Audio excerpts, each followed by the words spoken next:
Hello friends, welcome to my channel. আজ আমি নিয়ে এসেছি পটল চিংড়ি ভুনা রেসিপি। যে বা যারা চিংড়ি খেতে পছন্দ করো কিন্তু রান্না করতে পারো না, আজকে আমার রেসিপিটি দেখলে তোমরা সহজেই রান্নাটি সম্পূর্ণ করতে পারবে।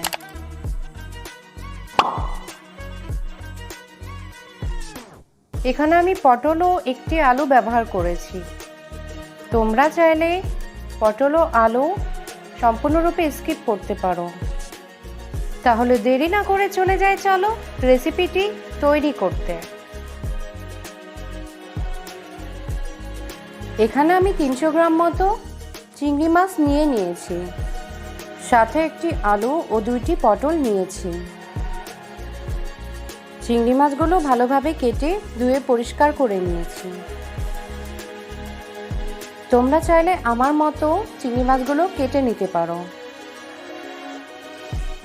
এখানে আমি মশলার জন্য নিয়ে নিয়েছি জিরে বাটা, পেঁয়াজ বাটা এবং গরম মশলা বাটা। 6-7টা শুকনো মরিচ নিয়েছি এখানে। তারপর কড়াইতে তেল গরম করতে বসিয়ে দিয়েছি। তেলটি গরম হয়ে গেছে, এখন আমি চিংড়িগুলো অল্প অল্প করে দিয়ে দিব।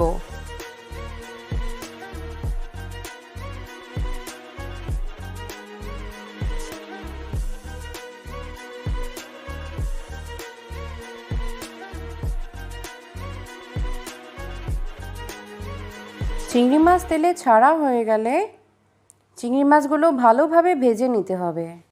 চিংড়ি মাছ খুব ভালোভাবে ভাজা না হলে তরকারিতে চিংড়ি দিলে গলতে চায় না, অথবা চিংড়ির ভিতরে মশলা ঢুকতে চায় না। আমার চিংড়ি মাছগুলো ভালোভাবে ভাজা হয়ে গেছে প্রায়। এখন আমি চিংড়ি মাছগুলো ভালোভাবে তুলে নিব। একইভাবে বাকি চিংড়ি মাছগুলো ভেজে নিব।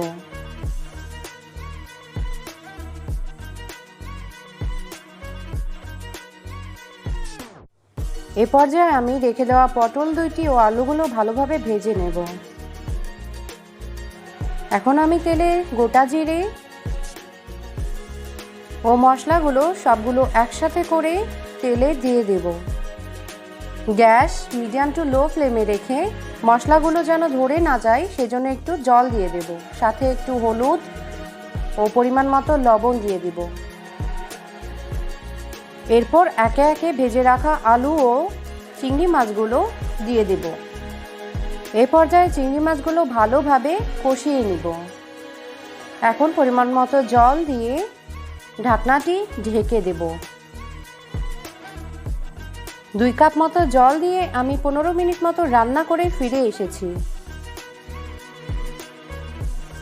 আমার রান্নাটি প্রায় হয়ে গেছে। এই পর্যায়ে আমি আরও 2 মিনিট জাল দিয়ে চুলার আঁচটি বন্ধ করে দিব। এখানে একটা জিনিস মনে রাখতে হবে যে চিংড়ি মাছে একটু বেশি পরিমাণ জল না দিলে চিংড়ি মাছ সেদ্ধ হতে চায় না। এখন আমার রান্নাটি প্রায় রেডি।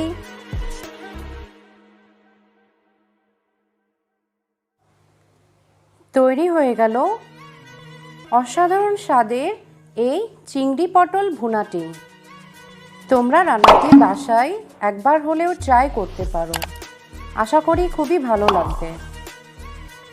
দুর্দান্ত স্বাদের এই রেসিপিটি ভাত ও রুটির সাথে খেতে খুবই ভালো লাগে।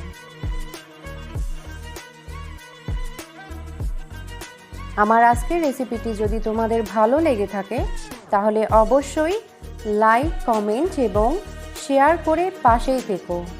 আরও নতুন নতুন রেসিপি পেতে আমার চ্যানেলটিকে সাবস্ক্রাইব করে বেল আইকনটিতে প্রেস করে দিও।